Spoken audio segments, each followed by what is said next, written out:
maglatay kinasihan ng Diyos at magagamit sa pagtuturo ng katotohanan sa pagpapabulaan sa maling aral, sa pagtutuwid sa likong gawain, at sa pag-akay sa matuwid na pamumuhay. 17. Sa gayon, ang lingkod ng Diyos ay magiging handa sa lahat ng mabubuting gawain. Tayo po lahat ay umupo. Salamat po, Ama, minsan pa sa buhay at kalakasan na patuloy niyo pong ipinagkakaloob sa bawat isa sa amin, Panginoon. Sampu ng aming mga mahal sa buhay, dakilang Diyos. Sa lahat ng may buhay, Panginoon, kami po ay nagpapasalamat sapagkat sa iyo po nagmula ang buhay na ito. Kaya marapat lang po namin na ipagpasalamat ito anumang sitwasyon ng aming mga buhay, Panginoon. Lord, nawa ang iyong salita ay magsilbing pagkain ng aming kaluluwa at magkaroon ito po ng kalakasan at tibay sa aming pananampalataya. Ihanda mo po, Panginoon, ang aming mga puso at kaisipan, ang aming espiritu upang masaganang dumaloy ang iyong kapangyarihan sa aming mga buhay. Panginoon, sa iyo po namin itinatagubili ng lahat ng ito, ang iyong mensahe sa araw na ito, Panginoon. Sa iyo lamang, Panginoon, lahat ng papuri, pasasalamat. In Jesus' name we pray. Everybody say amen. Glory, tayo po lahat ay makaupo na.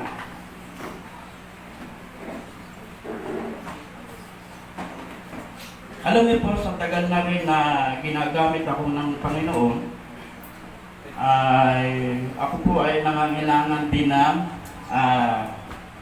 maturuan. Yun po ang pinakamahalaga kasi ang isang mangangaral, sabi nga doon ni Diego Valenzuela, ang mabuting mangangaral daw ay mabuting mag-aaral. Kaya ako po yung nagpapasalamat, mga kapatid, sa mga kabataan, sa ating may mga edad. Huwag na po natin sabihin mga matatanda. Amen? Sapagkat tayo po ay nagpapatuloy sa ating pananampalataya. At isang bagay po, mga kapatid, na sa ating pong paglilingkod,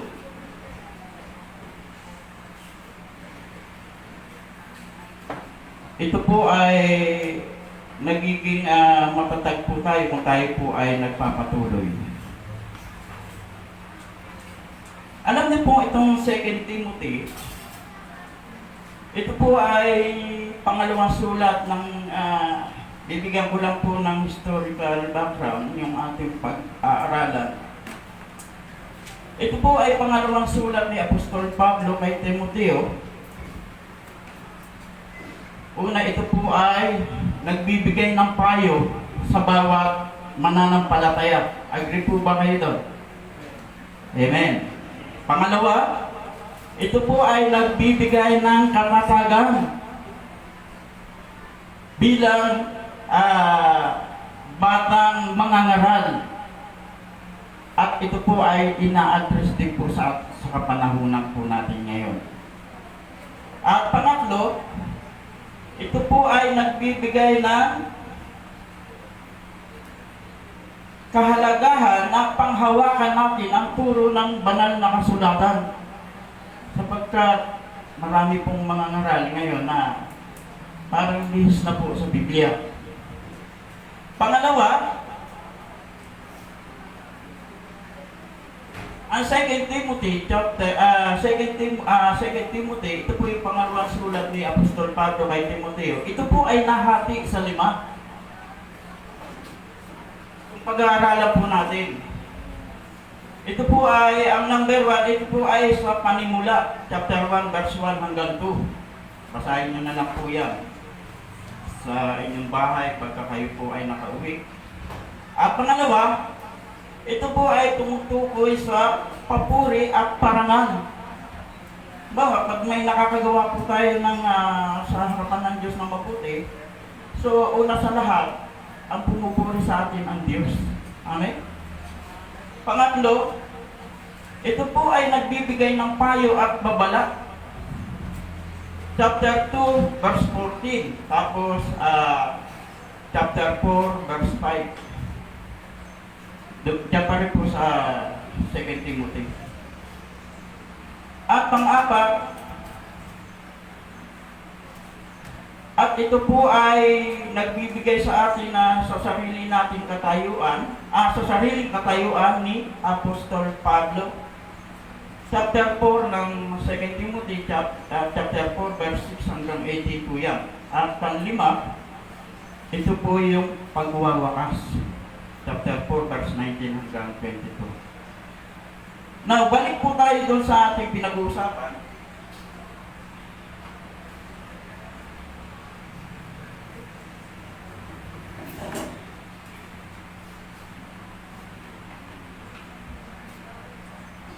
Kung mapapansin po natin, yung ating binasa kanina ay itong buong chapter 3 ng 2 Timothy,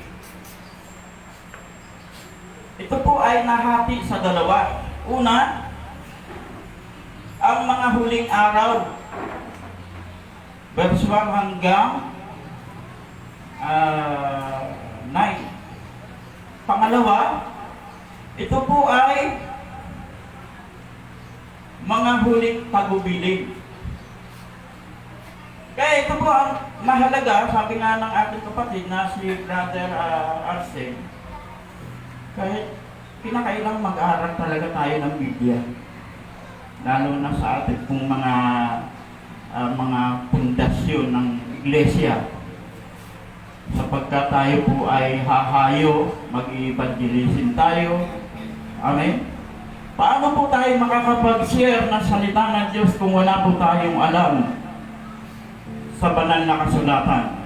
Kaya ako po'y nagpapasalamat dahil ang iglesia ito unti-unti pong binubuo ng Diyos yung mga manggagawa. Pinakailangan sa iglesia po ay kumpleto po ito sa kalooban. Katulad po ni Brother Edison.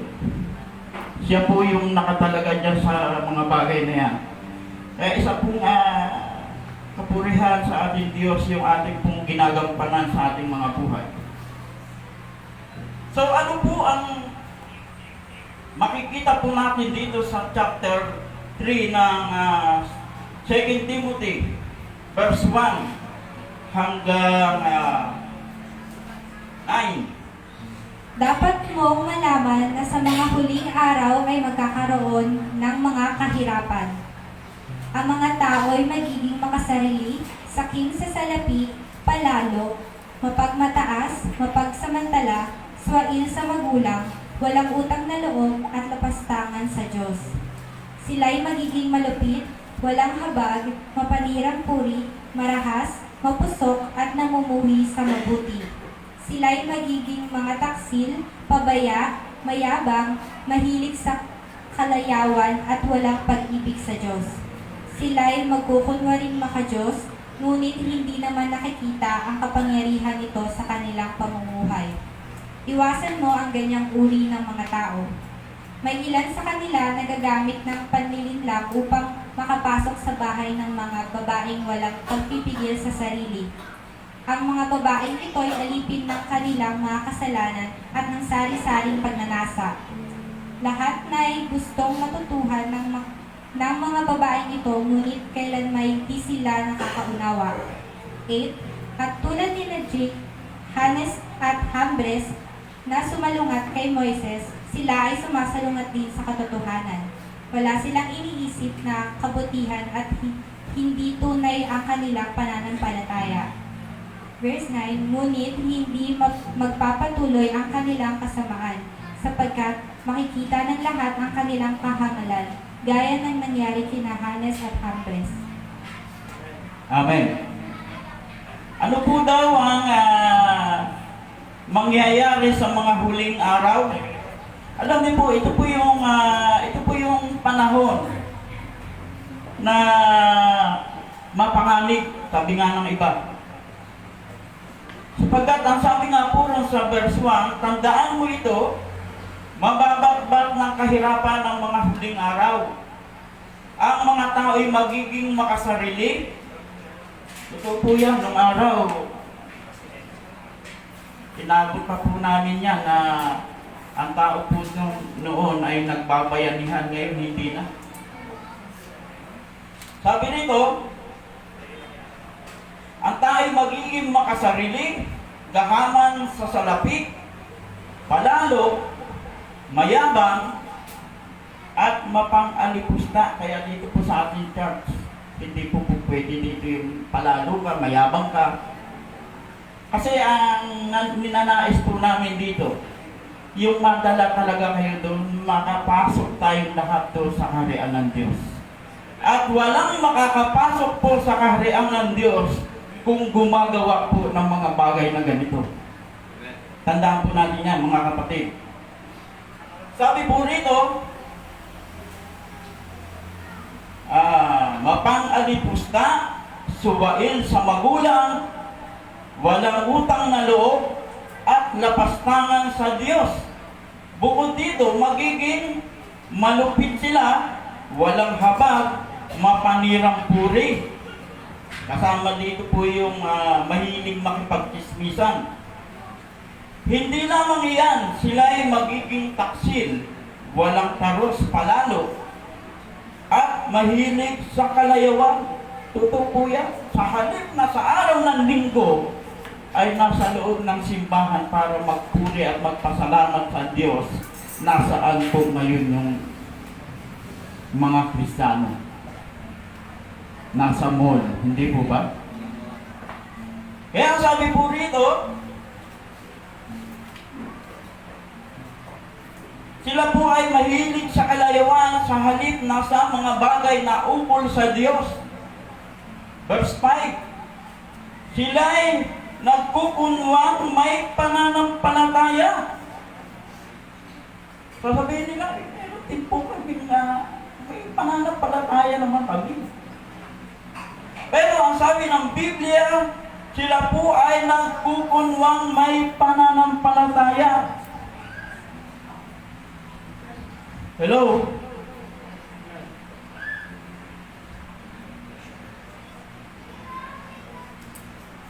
Ngunit, hindi naman makikita sa buhay nila ang kapangyarihan nito. Iwasan mo ang mga ganitong tao. So, ibig sabihin, yung mga taong may nagsasabing sila'y mananampalataya, pero yung mga bagay na binasa natin, nasa kanilang buhay. Amen?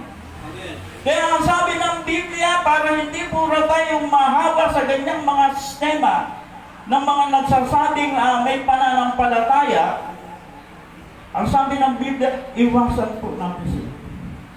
Hindi naman iwasan na hindi po natin sila mamahalin. Hindi po ganun. Baka ma-misinterpret po natin yan. Dahil meron po tayong mababasa sa Biblia na yun tayo po kasi mga mumunting ilaw. Amen? Kaya na kailangan magliwanag tayo sa kanila. Ibig sabihin niyan, huwag natin gayahin yung kanilang mga pag-uugali. Iyon po ang ibig sabihin niyan. Kaya sabi ng Biblia, sila po ay may nagkukunwang may pananampalataya, ngunit hindi naman makita sa buhay nila.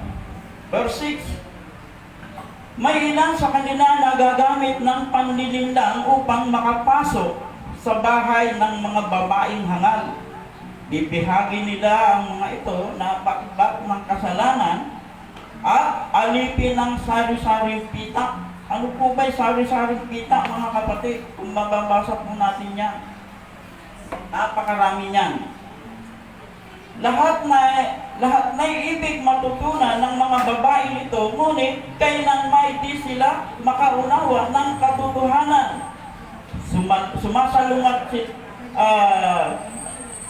at tulad ni na Jannes at Jambres na sumalungat kay Moises. Naalala niyo po ba yung nung ilabas ni Moises yung mga Israelita sa Egypt? Itong dalawang ito, lagi ito pong salungat kay Moises. Mababasa niyo po yan sa Book of Exodus. Ang mga lalaking ito'y salungat din sa katotohanan. Wala na silang iniisip na kabutihan. Ano pa? Napatunayang hindi karapat-dapat ang kanilang pananampalataya. So, ibig sabihin pala, mga kapatid, meron palang pananampalataya na hindi karapat-dapat. Ano po yung mga pananampalatayang hindi karapat-dapat? Ano po yung natututunan natin doon sa mula verse 1?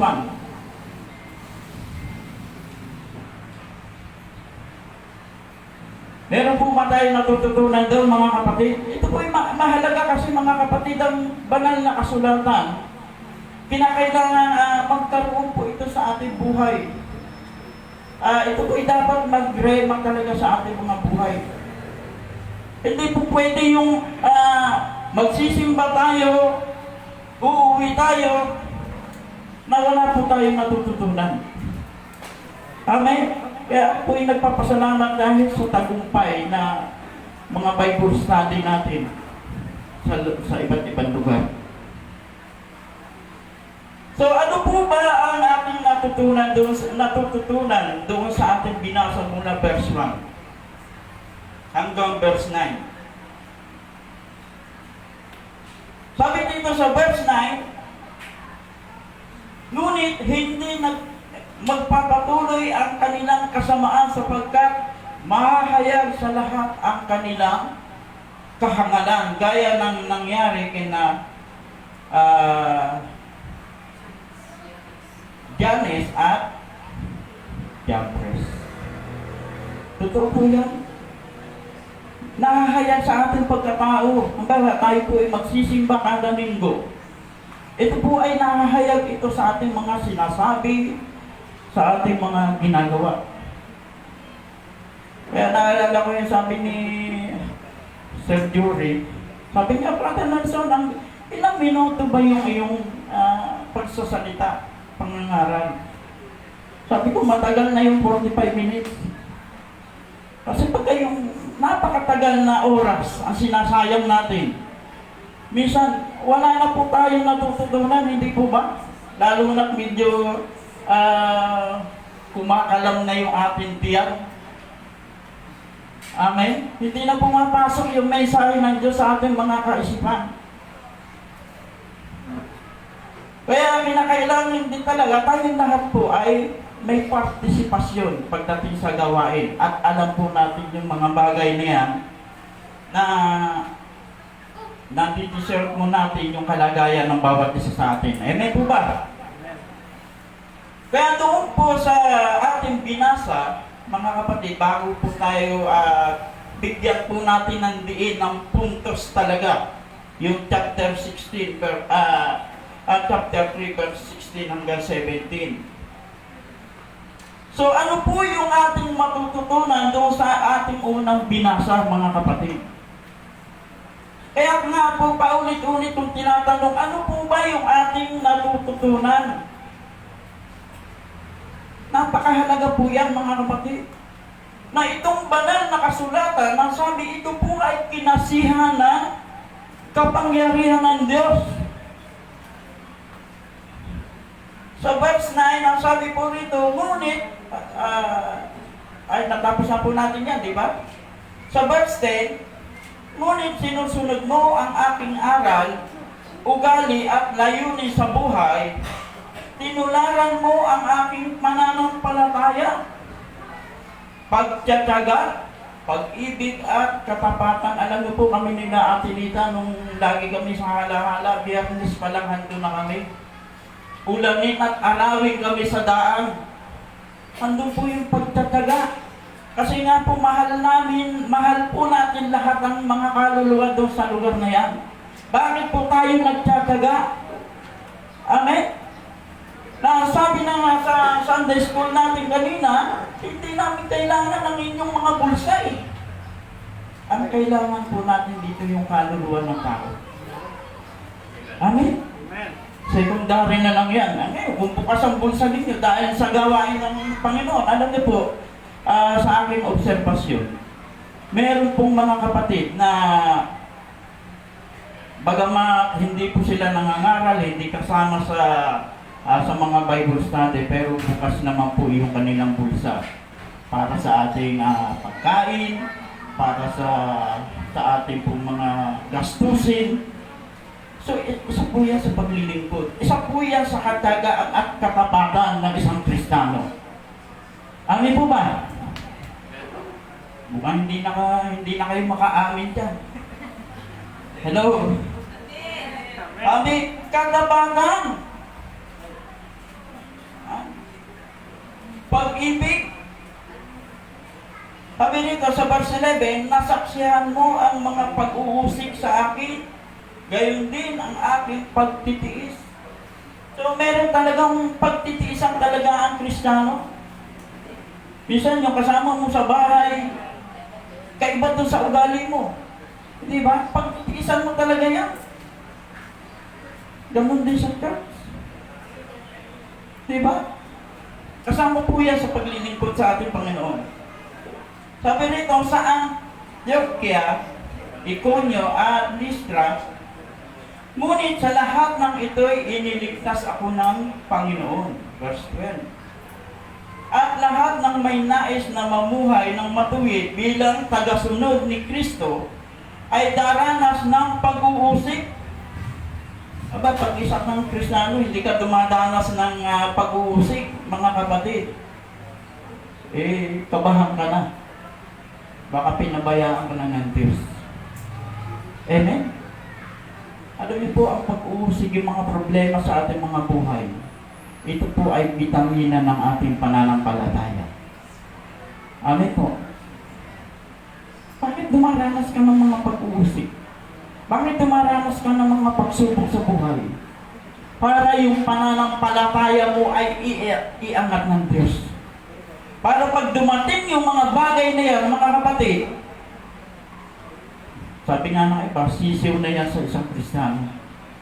Kasi nga, pagtagumpayan ko na yan eh. Sa amin nila, Brother Arsen, nila, Brother Ed, nila, Brother Calvin, nila, Brother Roger. May pagkain man dyan o wala, tuloy ang ministry. Amen?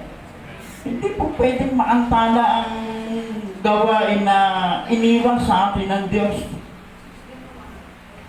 At nandiyan po yung ating katapatan. Nawa yung ating mga kapatid din sa inyong paglilingkod.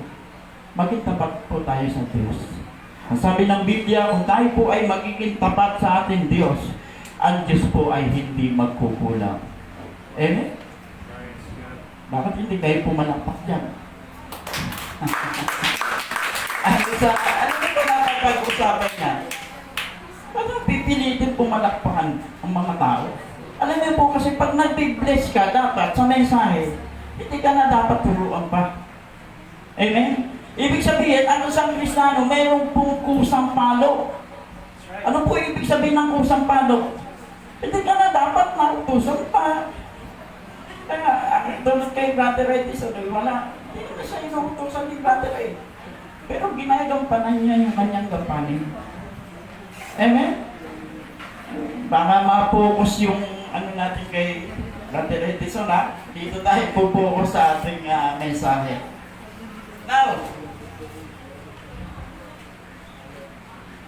saan na po tayong verse?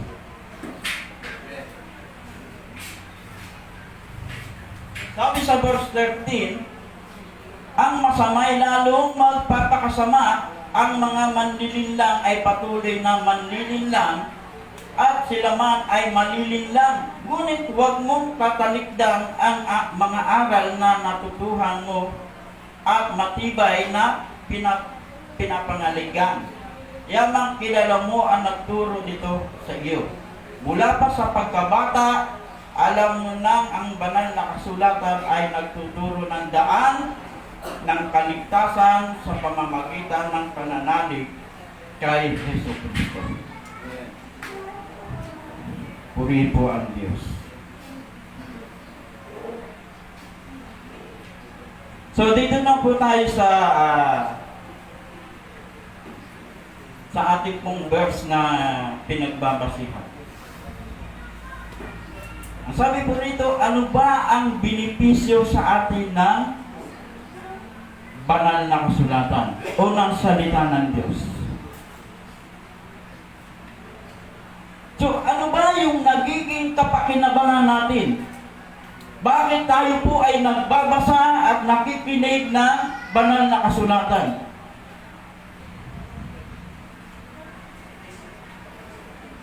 Una,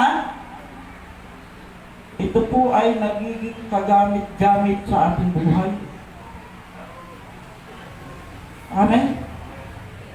Ano po ang ibig sabihin ng kagamit-gamit sa ating buhay?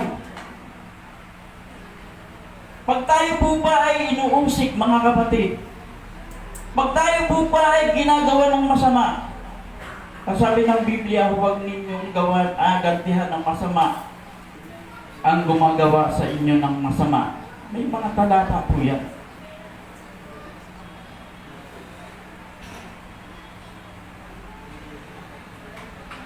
Basahin po natin ang verse 16.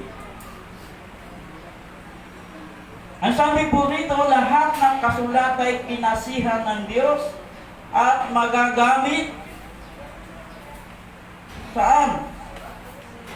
Sa pagtuturo ng katotohanan, sa pagpapabulaan sa mga maling aral, sa pagtutuwid sa likong gawain, at sa pag-akay sa matuwid na pamumuhay. Ano po ang sabi doon? Paano po nagiging kagamit-gamit sa atin yung banal na kasulatan?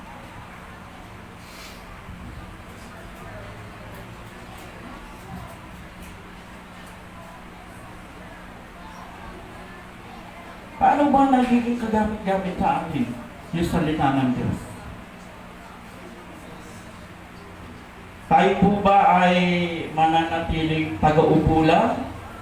Kasi tayo po ay mga alagad ng Diyos, mga kapatid. So, kinakailangan ang banal na kasulatan, mga kapatid, ito po ay magiging kagamit-gamit sa ating buhay. Pangalawa, ito ay nagtuturo ng katotohanan. Ano po yung itinuturo dito?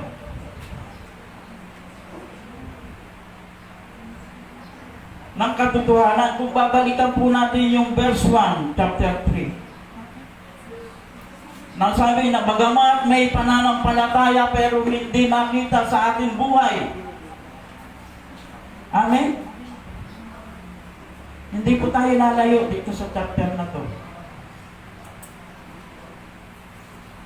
Ang sabi, yung banal na kasulatan, itong mga pinasihan ng Diyos na kanyang kapangyarihan, ito po ay nakakapagturo sa ating buhay.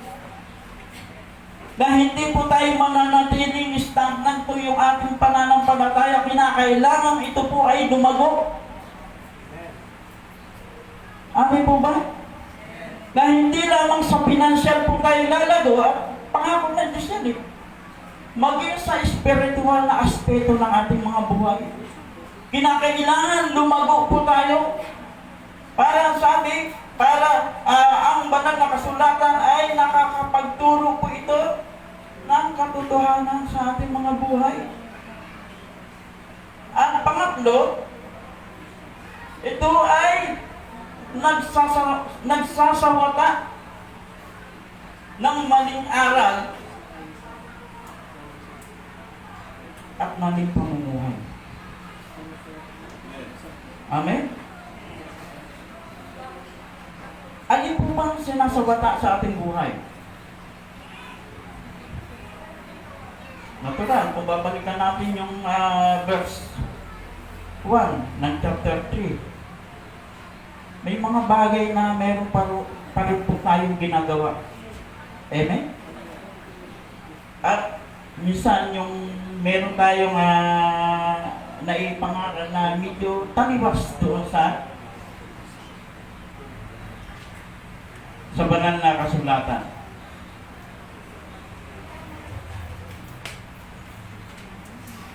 Minsan sinasawa tayo ating maling pamumuhay. So magbigay po tayo ng isang ilustrasyon pagdating dito, mga kapatid. Ano ba ang dapat natin gawing ilustrasyon dito sa pagsasawata ng maling aral at maling pamumuhay? So marami, kung isipin po natin, napakarami nito mga kapatid. Pang-apat, ito ay nagtutuwid ng maling gawain. Basahin ulit po natin yung mga bagay na yan. Sa verse 16 pa rin po tayo.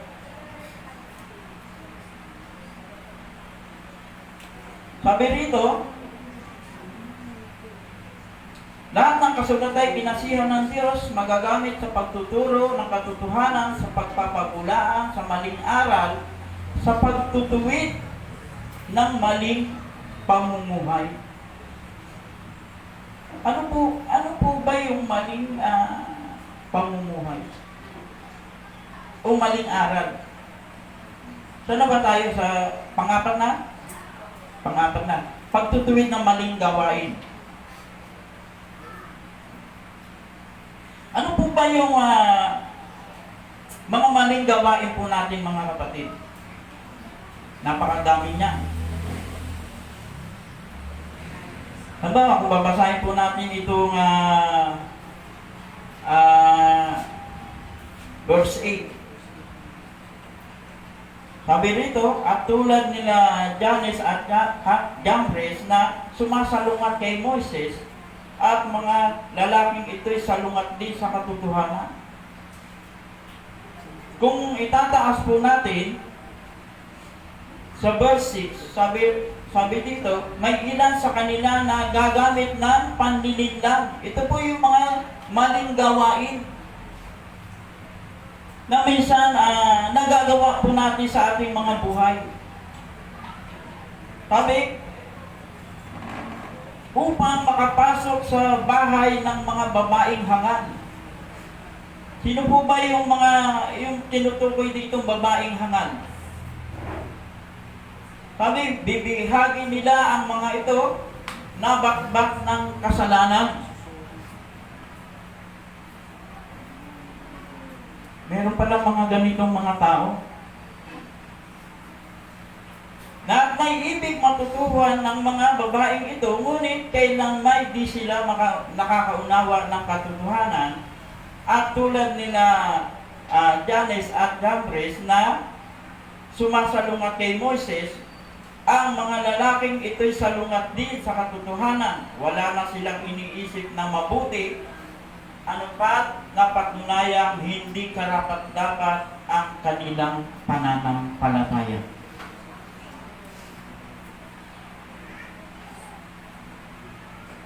Kaya napakahalaga mga kapatid na talagang nagbabasa tayo ng Biblia. Ano po daw ang banal na kasulatan, ang kinasihan ng Diyos? Sabi, magagamit ito sa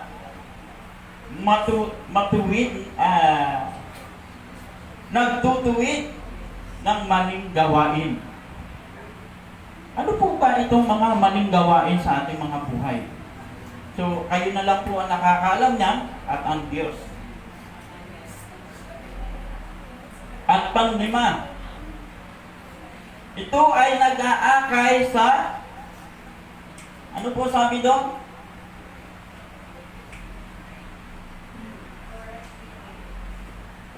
Pag-akay sa matuwid na pamumuhay.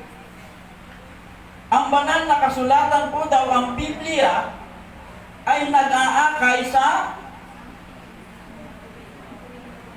matuwid na pamumuhay, sa kabutihan. Inaakay po tayo ng salita ng Diyos, ng Biblia, na salita ng Diyos na nasa Biblia, na inaakay po daw tayo sa kabutihan. Hindi po tayo inaakay sa religion. Bagamat wala doon sa ating binasa yung religion, katipig sa akin Pastor Arsenio,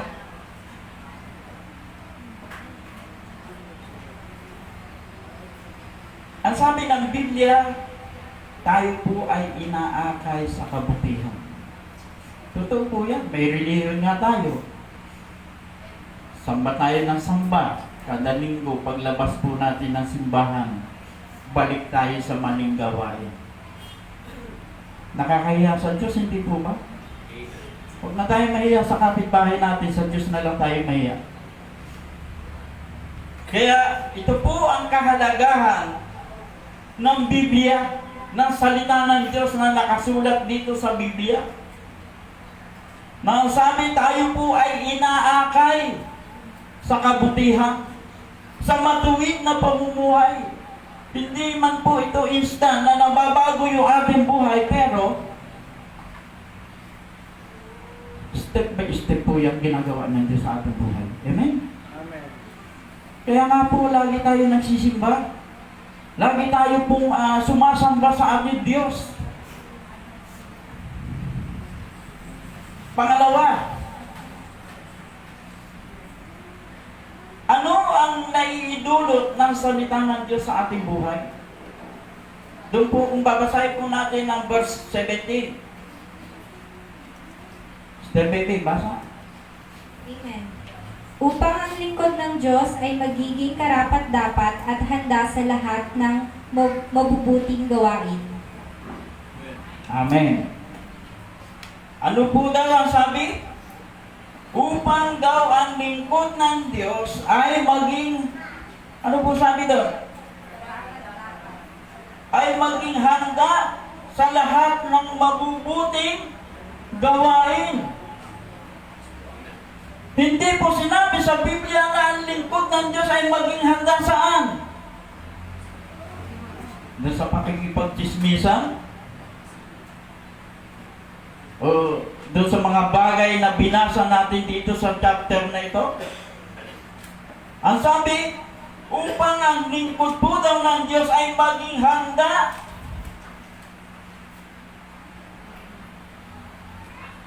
sa mabubuting gawain. Ano po daw ang naidulot? Una, tayo ay maging sakda. Iyon po ang ginagawa ng banal na kasulatan ng Biblia na salita ng Diyos. Tayo po daw ay maging sakdan.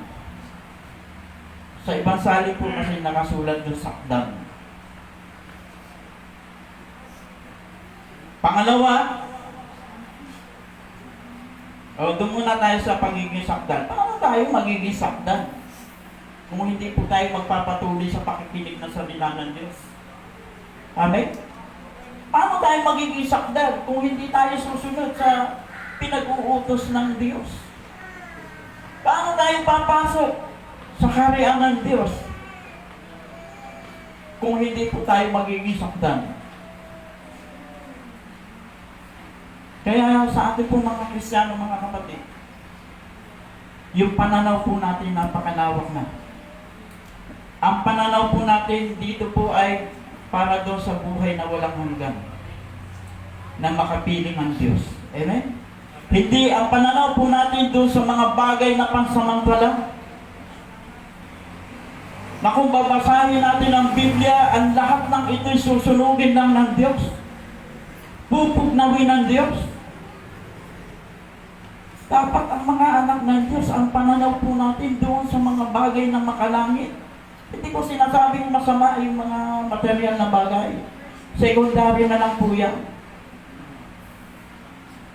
Pero ang pinakamahalaga sa atin dito, mga kapatid, yung mga bagay na makalangit. Amen? Ano po daw ang idinudulot sa atin ng salita ng Diyos, ng Biblia? Tayo ay maging sakdan. Magiging sakdan dahil sa salita ng Diyos. Amen? Na ito po ay nakapaloob sa Biblia. Pangalawa,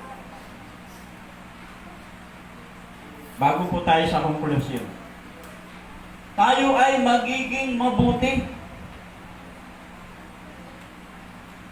Dahil pala dito sa Biblia, sa salita ng Diyos na nakasulat sa Biblia, ayon po sa pagkakasulat ni Apostol Pablo kay Timoteo, ang sabi po rito, tayo po ay magiging mabuti.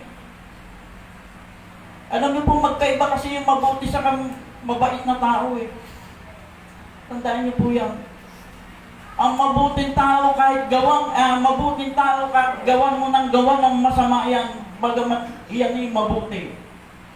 Hindi yan gaganti ng masama sa iyo. Kasi mabuting tao yan. Pero yung taong mabait, mabait lang yan pagka magkakaharap tayo. Amen? Pero pag nagawan mo na ng hindi maganda yan, dun lumalabas yung tunay na ugali niya. Amin po ba? Nakakaya sa Diyos minsan, kanta tayo, mahal na mahal kita, Panginoon, diba? Dapat iyon po ay nagre-rema dapat sa ating buhay yung kinakanta natin, yung mga mensahe na kinakanta natin. Akala kasi natin minsan, yung mga ngaral lang dito sa likod ng pulpito ang nagbibigay ng kapahayagan sa bawat isa sa atin. Hindi, maging itong mga musician na ito, yung kanilang kinakanta, ito po ay may mga mensahe sa ating buhay. Hindi niyo po ba napapansin minsan? Sa pagkakantahan pa lang, lalo na't yung worship leader natin talagang anointed. Pagbukas ng bibig niyan, parang papatak na yung luha mo, di ba? Hindi dahil doon sa kanya. Dahil doon sa mensahe ng Diyos na ipinaparating sa kanyang pagkanta. So, iyan po yung isa po yan sa paglago ng isang Kristiyano. Ano po daw ang naidulot ng salita ng Diyos o ng Biblia sa buhay ng tao? Tayo po ay nagiging mabuti, hindi lamang sa harapan ng tao, kundi sa harapan ng Diyos. Amen? Pwede tayo magkunwari eh. Pwede tayo magkunwari sa ating kapwa. Pero sa Diyos, makakapagkunwari pa ba tayo? Hindi na. Kasi parang nagsimba naman ako ng linggo eh. Okay yun. Pero ang tanong, yung pagsisimba mo ba eh, naging kalugod-lugod sa Diyos? Kaya sabi ko nga kay Sister Annie, bago ako umalis, nag-sermon muna ako sa bahay. Sabi ko, pagka-araw ng medyo bibigyan ko pa ng mga kapatid. Sabi ko nga sa kanya, bago dumating ang linggo, kinakailangan yung gagamitin natin sa pagsamba, paplantsahin mo na yan. Iayos mo na yan. Kasi yung kakaharapin natin Diyos, hindi basta Diyos. Kahit yung sinusuot lang natin yung luma na, pero kailangan malinis, maayos, di ba, mga kapatid? Kasi harap tayo doon sa Diyos na Diyos ng mga Diyos, hari ng mga hari. Hindi yung pwede yung, tama na yan. Ang tao kasi mahilig sa ganyan. Okay na yan. Pero tandaan po natin yung ating sinasamba, hindi po siya basta-basta Diyos.